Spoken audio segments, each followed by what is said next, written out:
So I want to introduce myself. My name is Dave Wald, and Nick Command. Nice to see everyone. And Corey was unable to be here, so we kind of will be absorbing his section. So what we're going to talk about for the next 45 minutes or so is kind of turning your educational innovations into scholarship. Now, one kind of question for the group here: who is at the clinical instructor or assistant professor level? Good number, probably the majority. Who's at the associate professor level? So what was interesting going to Cheryl Herron's plenary session earlier today, like that one takeaway comment of the many, is that publications is the currency, right? So it's not certainly all about publications by any stretch of the imagination. Because I think even getting up here and talking about a subject that you're comfortable or familiar with, in some ways is educational scholarship. But we're going to kind of go through a couple things and hopefully provide you by the end of the session with a bit of a roadmap or some guidelines maybe for you to take a project that you're working on or maybe something that you're thinking about working on. So let's just briefly start with the objectives. We're going to define educational scholarship and provide you with some specific examples. Hopefully that gives you some ideas to take back to your home institution. We'll talk just a little bit about some of the publication venues, spending a little bit more time on MedEd Portal. And Nick's also going to spend a fair amount of time just talking about an approach to curricular development and curricular innovation and really kind of how to take something that you've developed along that pathway and ultimately develop some scholarship from this. There are no financial disclosures, although I'm sure we would both like to have financial disclosures. So if you take a look at the definition of educational scholarship, I mean, the AAMC has a pretty detailed definition. One definition that I think is a bit more clean is from the Canadian Association of Medical Education, which really just has this umbrella term. It lumps together educational research and also educational innovations. And I think a lot of the workshops and lectures and procedural sims, et cetera, that we're involved with in our institution really have a very applicable way of moving down the pathway from teaching to teaching with a scholarly approach to ultimately developing some scholarship. So I think one thing that I definitely want to focus on is thinking a little bit beyond that traditional educational research or educational scholarship. Many of us have been involved with either developing new curriculum at some point or revising a pre-existing curriculum, but there's lots of opportunities and in some respects start small. Maybe it's a brief report. Maybe it is an innovation that you develop at your medical school or your institution or the residency program that you submit to court and present an abstract or a poster or an oral presentation, or obviously coming up with ideas and again, I'll put a plug in for the CDEM Planning Committee tomorrow at 4:00 in this room, which again is opportunities to maybe talk about a subject or bring it to the forefront and in some ways get some scholarship from this. So what I want you to do, and this is not going to be, a work in small group kind of discussion, but even just for 10 seconds, think about a teaching activity that you're currently involved with, something that you've been involved with, maybe something that you're planning, and how can you actually reshape that to develop some scholarship from that? There's clearly going to be obstacles. We deal with obstacles all the time. But really, how are you going to overcome those obstacles? And maybe realistically at the end of this session, have some plan on how you're going to take that educational innovation and what are you ultimately going to do with it. There's lots of obstacles, and again, I would raise my hand for every single one of these. Not enough time. Where do I get started? And I'll just throw this out to the group. Who has had some project that they thought at some point could have been developed into scholarship that just fell by the wayside for any number of different reasons? Right? Join the club. That's probably the way we should end this here. But I think in many respects, the faculty development part, the networking, the collaboration with your peers, this is something that I think, as a group we kind of can offer, but it is very challenging. And I think in some respects, you got to figure out what is your biggest obstacle.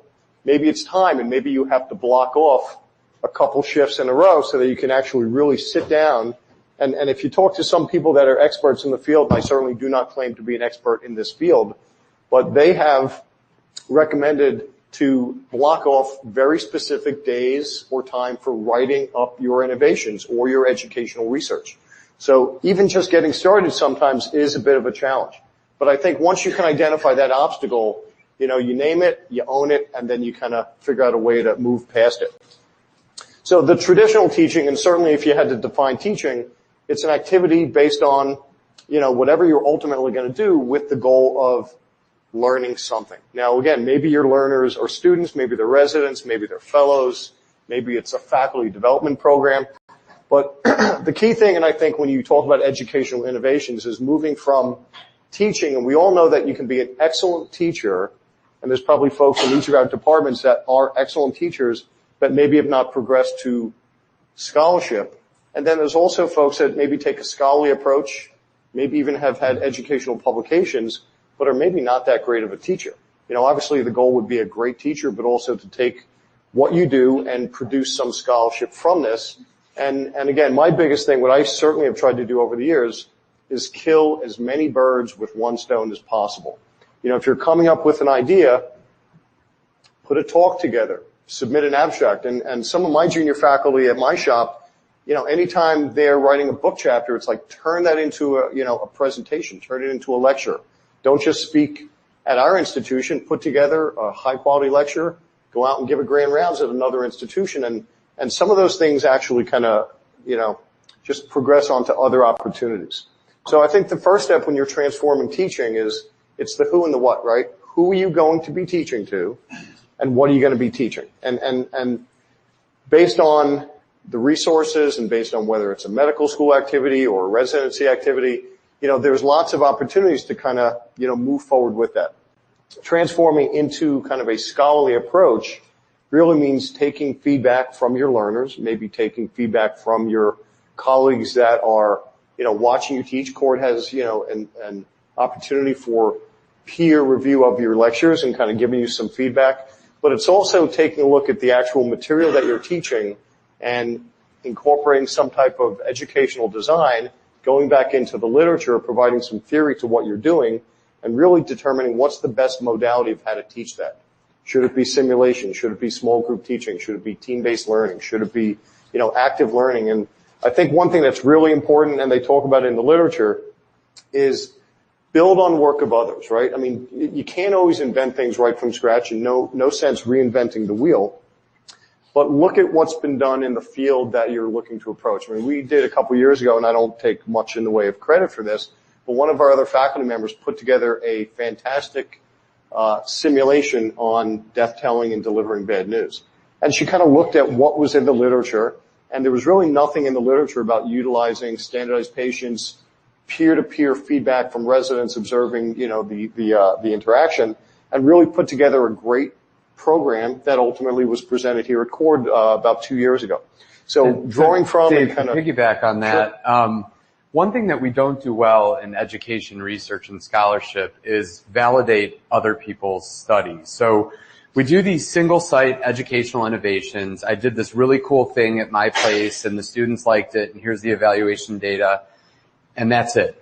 Everything's a one-off. And at AAMC, I was at a session with the Meet the Editors, and one of the things that they mentioned is no one is validating these things. I mean, if you did a clinical study at your medical center that looked good, the first thing it would do is someone would validate it somewhere else. And that's a real area for scholarship, to build on the work of others. And we don't think to do that. I think we look in the literature and we see, oh, someone already did this. I don't need to publish this. Well, either team with that person and do it at your place, or take what they did and do it at your place. And that's another way to build on the work of others that we don't really think about. And do it better. Yeah. I mean, and I think that's a great thing. I mean, if you look at, just certain hints as to how to take what you're teaching to that next level, it's collaboration, right? It's building on the work of others. It's trying to kill two birds with one stone. I mean, any project that you have at your institution, submit it for an abstract, submit it to, West Gem Educational Supplement for a brief educational innovation.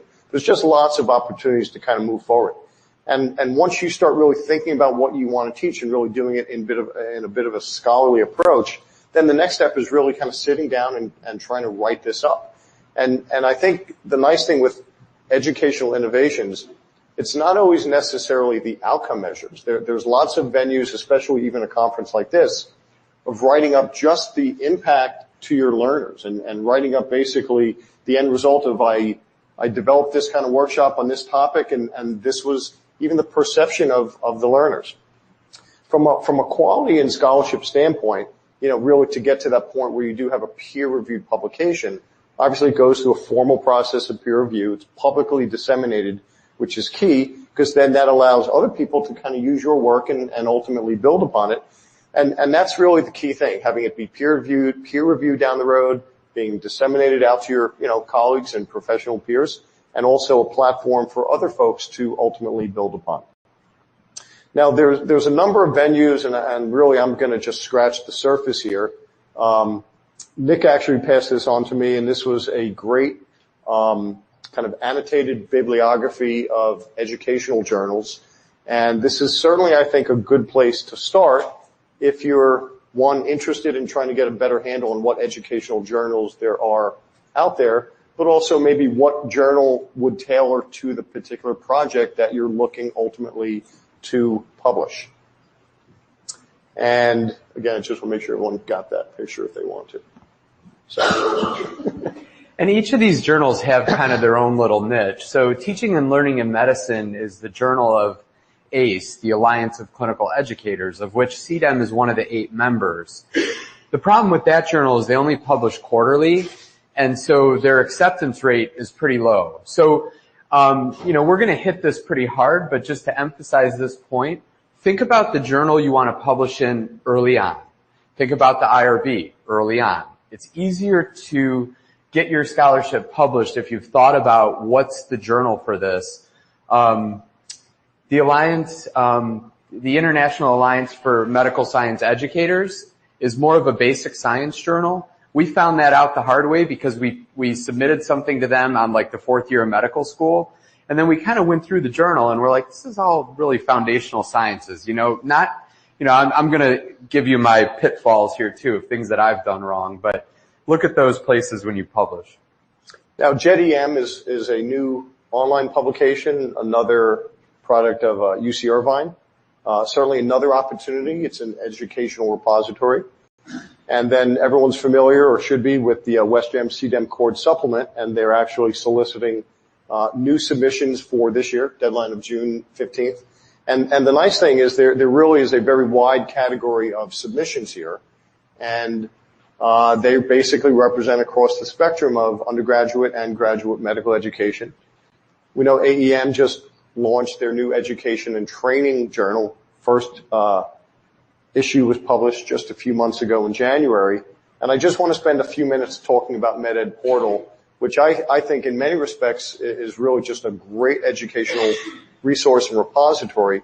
And the key thing with MedEd Portal is it's really more about the product than the process, right? A lot of educational publications and certainly educational research, it's more about the process. It's the methodology, it's the assessment or the evaluation, where MedEd Portal really allows you to publish your curriculum. And I think that there's just limited opportunities for that. MedEd Portal has clearly raised the bar in the last year and a half or so since they've changed from their original format to the educational summary report. And ultimately their goal is to get it Medline and PubMed searchable. So if you take a look at the publication criteria for MedEd Portal, it kind of mirrors Glassix standards. And this is really a way to objectify educational publications the same way you would write up a research article. You have to have clear goals, obviously your introduction, your methods, which basically your teaching methodology. If you do have some results, and certainly I think when you design educational innovations, you should be designing them with either some evaluative or assessment components so that you do have some preliminary results. And then your entire presentation really includes both your educational summary report and whatever appendices that you have. And it goes through kind of a formal process the same way you would when you would submit any peer-reviewed publication. It gets screened by the editors. It gets sent out to multiple reviewers. The reviewers submit comments. They go back to you. And if you take a look just at the numbers, before the change in this process, their acceptance rate with revisions was about 2/3. Now it's pretty close to about 50-50. So it's certainly not a shoo-in. You have to have a high-quality submission. If you look at who's downloading this, a lot of faculty, students, other educators, but a lot of the information that's downloaded from MedEd Portal is used for teaching and training. And I know from my standpoint, I mean, a lot of times I will go on there and really look to see what's been done in the area that I have an interest in. And as Nick said, I mean, either you identify that something's been done and maybe you build upon it, or maybe you further validate what someone else has done, or maybe the product or educational workshop that was developed really has very limited or different resources than what you have, and you can maybe expand or just modify that, you know, certainly to meet your educational needs. There's publication usage reports, which I think is key. Many of us down the road, and again, more than half of us in the room here are at that assistant professor level, and being able to publish something that's been peer-reviewed on MedEd Portal and then demonstrate to your publication or your promotions and tenure committee that this is clearly something that has been utilized by many educators across the country, et cetera, then that allows you to have some further validity to what you've published. And there are some reasons for rejection, probably in some respects similar to what you'll find in the published literature. The educational content was not sufficient, or really your goals and objectives didn't kind of match each other, or it's just not contributing to the field. So there's lots of reasons, and again, I think a lot of the opportunity for publishing has to do with just putting that preparatory work beforehand. There's MedEd Portal faculty mentors that are helpful, that can, you know, guide you through that process. And again, teaching with a scholarly approach and scholarship. And I just want to end this briefly just with an example. And certainly this is something that, you know, over the years took a fair amount of my time, but ultimately led to, you know, a fair amount of scholarly opportunities. So in my role at the Lewis Katz School of Medicine as the medical director of the Sim Center, we were approached almost simultaneously. It was really about a month or two apart. But we were approached both by our School of Podiatric Medicine and our dental school in trying to develop a curriculum for teaching their students how to handle office-based emergencies. And really going back, looking through the literature, we realized that maybe the podiatry was a bit of a goldmine because there was no publications in the podiatry literature on this topic at all. And the dental literature really focused primarily on both the incidents, the management, and kind of office preparation. But in regards to curriculum, there was no publications at all, though we did ultimately find one or two things on MedEd Portal. So this allowed us, after reviewing primarily the dental literature, doing a needs assessment with the podiatry and the dental faculty, identifying what our resources were, logistics, faculty availability, et cetera, we were able to publish two separate curriculums, although they're ultimately very similar, one in the podiatry literature, one in the dental literature. And in addition, a number of abstracts kind of going through that process. And again, the key thing for me is kill two birds with one stone. You develop the curriculum, you evaluate the curriculum, just put the abstract in as you're writing up the curriculum to ultimately get that published. This also segued into allowing us to put together a couple talks, one at IMSH, and that actually got a few of us in front of a room with people of, you know, multiple different specialties. It segued for me, luckily enough, to meet, I think it was the chair of oral surgery from Indiana University, who was involved with his Sim Center, and then he invited us to go out to the American Dental Education Association meeting, kind of just things kind of segue. And then working more with the podiatry faculty, and for me, you know, just kind of brainstorming from this topic, what else can we think about doing? And we were lucky enough through one of my EMS faculty at my institution to get a sit down with the chief of SEPTA, Southeastern Pennsylvania Transportation Association, and they gave us their database on all their medical emergency calls and stuff that we're just kind of continuing to work through, looking at their most recent database and other kind of projects that have kind of sprung out of this from the, you know, from the podiatry faculty. So again, I think you take one idea sometimes, and if it's the right idea and someone maybe has not looked at it in as much of detail, it just gives you the opportunity to kind of run with it. I'm going to pass the mic over to Nick, and maybe we'll reserve any other questions for the back end. Great.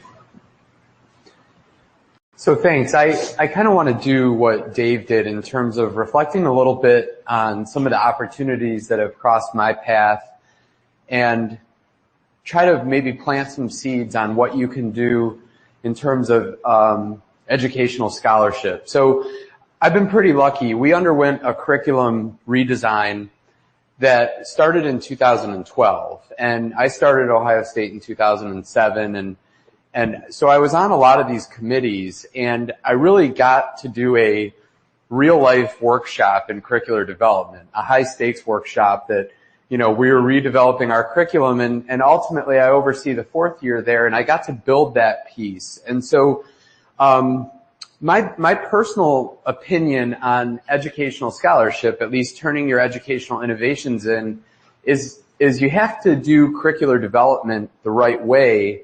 And if you demonstrate that, I think you're a step ahead when it comes to publishing those things. So a curriculum is any planned educational experience.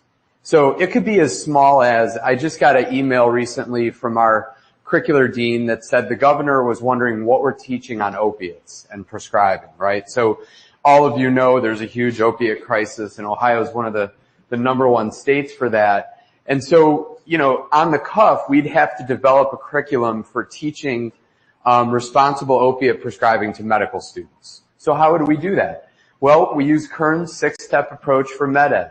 We identify the problem. What's the problem? People overdose. I see 2 of them a shift.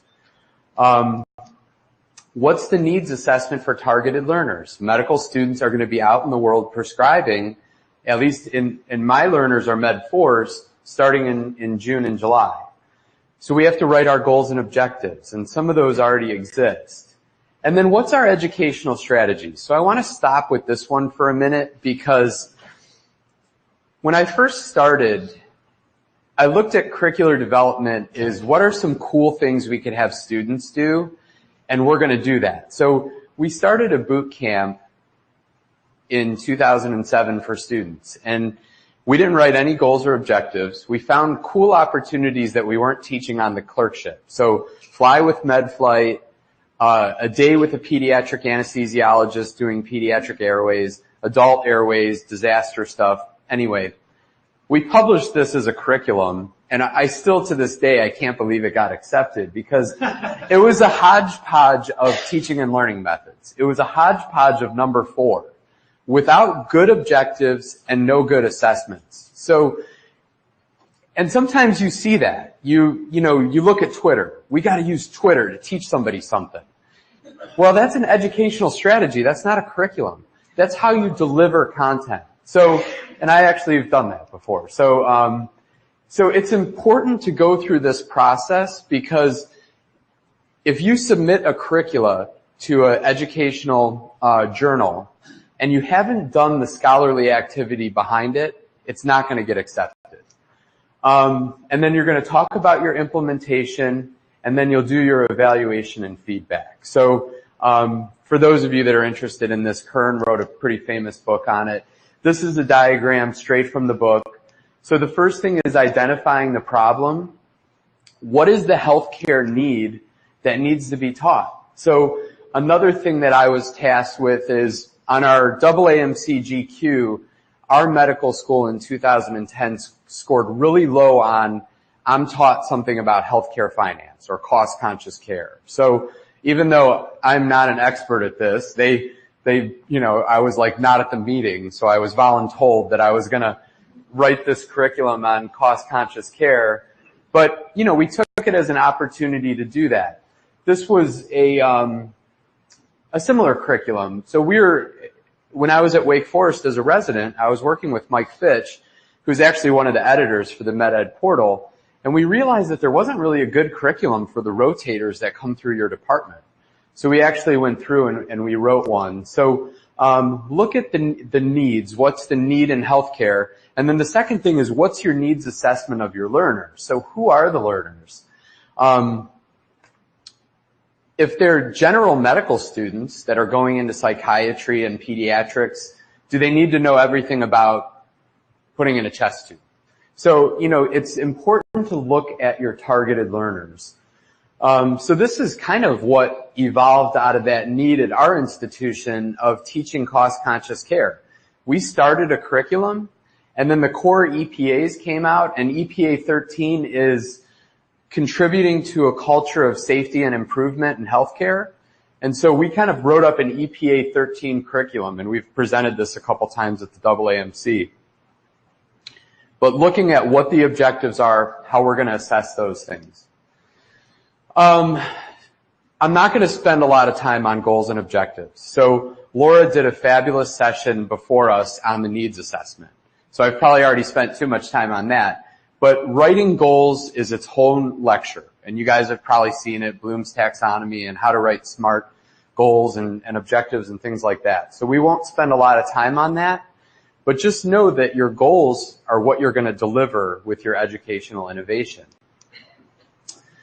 The educational strategies, I think, is the fun part, right? It's a lot of what we talk about at these meetings. So are you going to use a sim? Are you going to use Twitter? Are you going to use Yammer? Are you going to use bedside teaching? Are you going to use a discussion board? What is your educational strategy that you're going to use to teach this? So once the goals and objectives are determined, the next step is to develop the strategies. So what's the content? What methods are you going to present it? And the content of the curriculum flows from the objectives. So let's say our objective is teaching surgical interns how to put in a chest tube. Our educational strategy is Twitter. No, these things have to align. So it has to be simulation, it has to be a procedure lab, it has to be deliberate practice. So these things have to line up, or else your student isn't going to get it the right way. So attitudinal changes are effective objectives, and these things can be changed by reading and discussion and experiences. And this is, again, just an example. Teaching ultrasound pearls, Twitter was something that you could use for that. So, we set Twiffer to send out a Twitter pearl, and then we sent out the answer later that day. I mean, that's okay for that, but that strategy is not going to work for everything.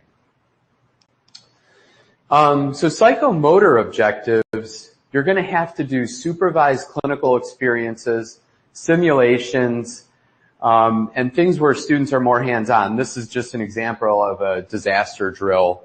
We have these citywide disaster drills, and it's hard to really teach disaster preparedness without having a mass casualty drill where you have moulage patients coming in.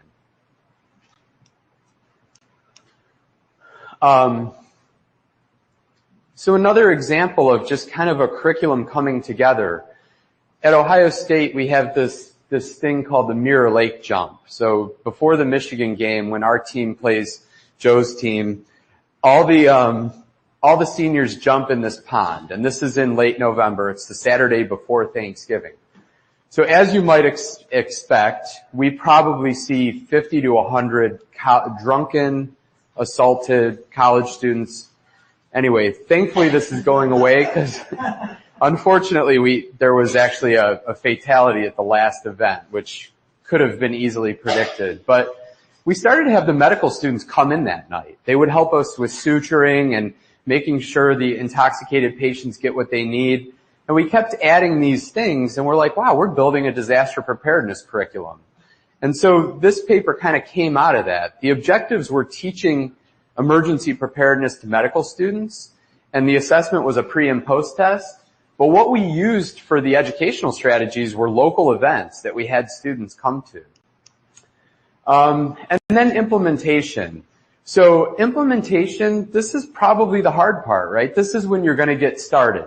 You need faculty, you need time, you need facilities, you need funding.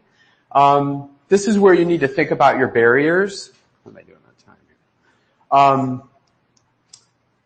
And I like this paper, and some of the authors are here. The lead author, Matt, is right there. This is implementing a third-year emergency medicine medical student curriculum. One of the things I really like about this paper is it's published in Kern's 6-step approach. So they went through, each of their bullet points is, and Dave's on this paper. Good job. You should give a talk.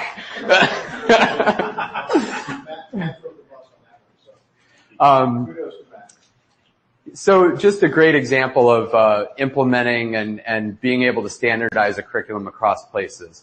And then program evaluation and feedback. It's really my thought that this is where you're going to get your data to publish your paper. So this is where you look at, do the students like it? Do the post-tests improve? Do attitudes change? Do patients do better, right? The holy grail medical education and educational innovations. So this closes the loop. It provides information to guide individuals in curriculum and cycles of improvement. And the evaluation results can be used to get support.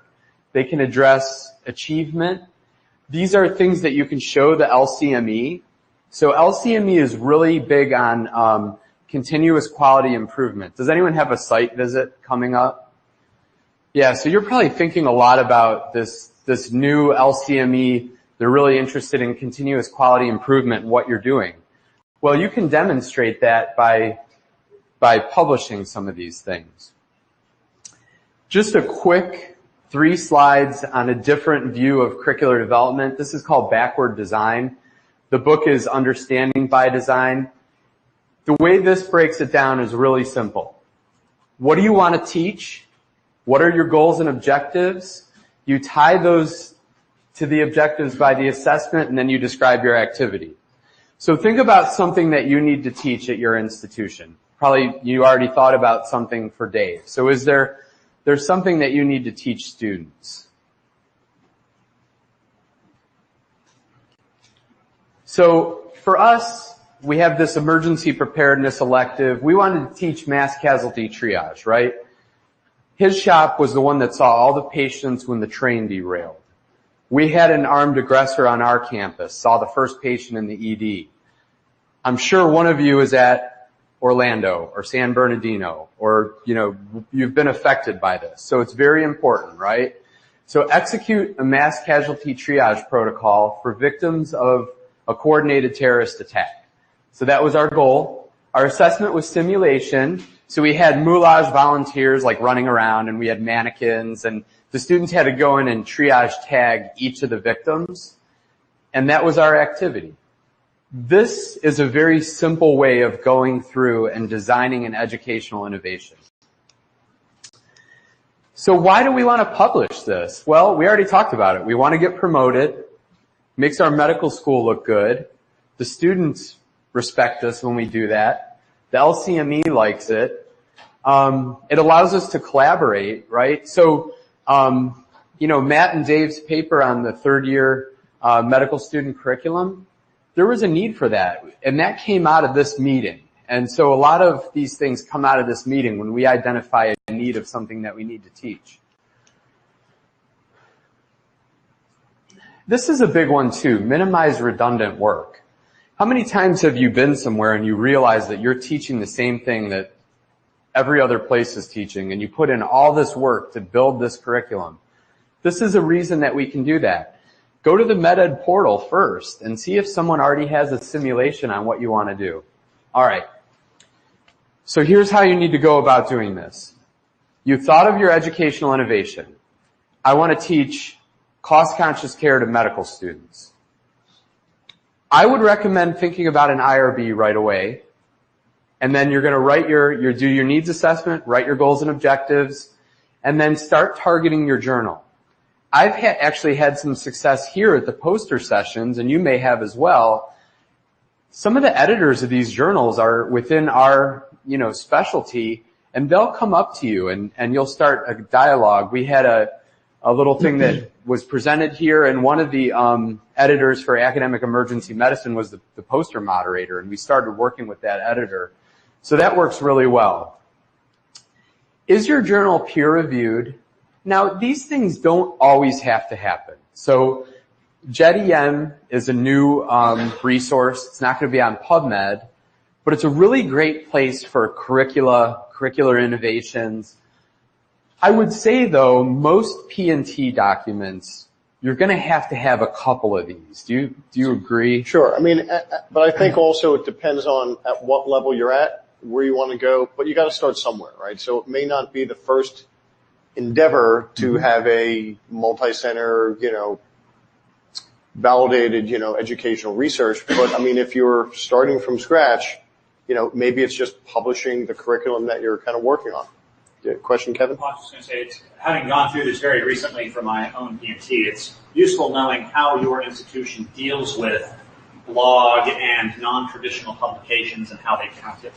When we asked that question for our promotion committee, they were like, we hadn't thought about that. Yeah. So ours has now developed criterion that we can. Yeah, I mean, every place is different. I think at our institution, they count 2 non-peer-reviewed publications, book chapters, etc., as equivalent to a peer-reviewed publication. But I think that brings it up, to a high level, because if you put all this time into it and you get something published, even though you may be personally satisfied, if it doesn't kind of meet the bar at your institution, you certainly being informed as you possibly can as you go through that process could be very helpful. So, impact factor, I put that on there. Most education research journals have an impact factor of about 1. Academic medicine is above that, and medical education I think is a little bit above that, but the rest of them are about the same. So I wouldn't worry so much about that. But some of the other things are important, like how long does it take to publish the article? Do they publish articles in that area? Follow the instructions. This is a huge one. I know this is more of like a basic research, but, early in my career, I had that boot camp that we published, and the first journal we submitted to rejected it, so I submitted it to another journal without reformatting in their format. I mean, don't you think they know what the other journal looks like? And they're like, this is somebody's seconds, and that's not going to get accepted. So this is very important to think about. So this is more of a writing. One other thing, Nick, I think some people would also say that, like, every manuscript has a home. You just have to find it. Don't give up on it. For a while, I would submit something to a couple different journals, and there's some journals that you have to pay because they're open online access. So MedEd Online is one of those. And I forgot how much it costs, but I've gotten my department to help me pay that. We had 6 authors on a paper once. I mean, that's a medical journal, it's a submission. So, I'm not saying, submit it to one of those predatory journals, but, some of these that you have to pay for are still quality. You just have to pay for them because they're open online access to everyone. All right, so as we wrap up, I went to the Generalists in Medical Education, AAMC, CGEA this year, and I've seen versions of this talk given. And most recently I was at CGEA, which is the Central Group on Educational Affairs. It's like the regional AAMC. And there was a talk on pitfalls that people have when they don't get stuff published. And this was a really interesting thing to me. So we always think about this. Did it work and how did it work? So we wanted to teach students about prescribing opiates. Did it work? Yeah, they liked it. They enjoyed the curriculum, whatever. But they're really interested in this context, the idea of what else happened, what were your barriers. So please do not leave that off of your submission. Our EPA 13, teaching healthcare to medical students. One of the things that we struggled with the most is during the interview section, during the interview months, none of the students were able to get together to meet with their groups and to put their project forward. That's actually a really important piece of something that emerged from that issue. So this paper, if you're interested in rethinking program evaluation in healthcare professions going beyond did it work, it's a pretty good paper that just do more than describe your educational innovation and whether students like it. Talked about, did it change your students? Did it change culture? What happened to your students? What other things cropped up? You're characterizing a psychological experience that the students go through. Do you change behavior in your students? So these are important things that they talked about at that meeting. Here are some limitations. Don't focus on outcomes only. Look at what happened with the students. You need behavioral data. Add that as well. Use some qualitative analysis of themes. So look at what they focused on when they evaluated your curriculum. Use more than a pre and post test. So a lot of what I've heard and we're probably all hearing is single site educational innovations with small numbers of students and did they like it outcomes are not getting published that often. I mean, it's got to be something that's really cutting edge. So you got to go beyond that. Think about the evaluation. Think about a pre and post test. Think about a qualitative analysis of themes that your students liked. Think about a comparison group. Now, if you're doing this, you need an IRB, right? Because now you're experimenting. But think about some type of comparison group. And then other methodologic flaws, small numbers, things like that. So that's our talk right now. That leaves us 6 minutes for some discussion, question, answer. If anyone wants to volunteer, their idea, we can, maybe throw it out and as a group talk about some ways that can turn into educational scholarship.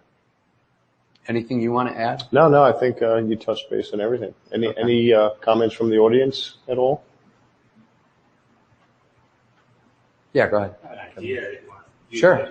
Yeah. So the idea that I'll throw out for your comments, honestly, is that we kind of came up with this way of doing some focused clinical teaching called a synthesis shift. Some of you have heard me talk about that, where we take students into small groups, assign them to patients.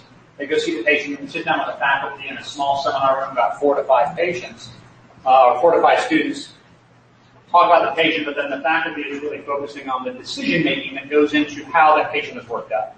Something we're really trying to focus on is helping our students learn how to make decisions based on the data they have. The metrics I have are the students really like it, but I really want to segue this into something that is publishable. That, I might be able to get this out as a brief education innovation in something, but how do I do something more than that? How do I get a better data set? And what I can't do is have a control group, because I do this as part of my clerkship, and I have to give the same educational content to all of my students. So I'll leave it to you. So how about ideas? So that's great. Go ahead. One way to have a control group that I've done is some people get that education early on, and then some people get it later. And so everybody still gets it, but then you can sort of have your assessment in between at some point and see whether the intervention made a difference. Okay. So that's a really good thought. You don't have to do that each month, but like July, everybody gets the second week. August, everybody gets the fourth week. September, everybody gets the second week. And then you can compare, so you don't have to give the same thing multiple times, and you don't have people talking to each other during the course. Right, okay. Yeah, a couple things I would ask you. The first thing I would ask you is, what's your needs analysis? Why did you do that? Were your students not good at clinical decision making? Were they not doing well on a test? So the needs analysis for why you implemented that, I think, is an important piece of your scholarship. The other thing I would say is, not only could you do these controls during your clerkship, but you could use historical controls. So, if you have data from before you implemented this teaching shift, you could use that. If you don't, you're shaking your head no. So you don't have that. And then the next question I would have for you is, what are your outcome measures? So what are your assessments in your clerkship? Do you have an OSCE? Do you have an NBME exam that you use? Do you use the ACE exam? I think that's going to be an important piece of your scholarship, because I can tell you what a journal wants to know. Why did you do it? Does it work? Will it work at her place? They want to know, do the students like it? That's important. But if you can show that it improves patient outcomes, it's getting published. So look at that too. I think that's a big piece of this. I was going to say that's going to be probably the most challenging part here, because really you're teaching a thought process. Mm-hmm. So you may not be able to go much further than what is their self-perceived confidence in their ability to make certain decisions. To be able to test truly their decision-making before and I think will be a bit challenging. Now, do you have all the students go through this throughout the block, or is it focused more early in the rotation? Or so we actually just gave me an idea, because we're implementing a longitudinal OSCE for all third years, split into thirds. So we can basically do a control study looking at the performance on OSCE and compare people who've done emergency medicine. Sure. Because we're the only clerkship that teaches this explicitly. And the other thing I would say is, don't forget about curricular improvement. Right. So the 6th step of the Kern model, Cindy Leung is one of my partners at Ohio State who took over the boot camp, and she recently published the redesign of that crappy hodgepodge of TLMs that I had early on. And so that was very publishable because it was a curricular improvement of an existing course. So again, don't forget about those when you're thinking about educational scholarship.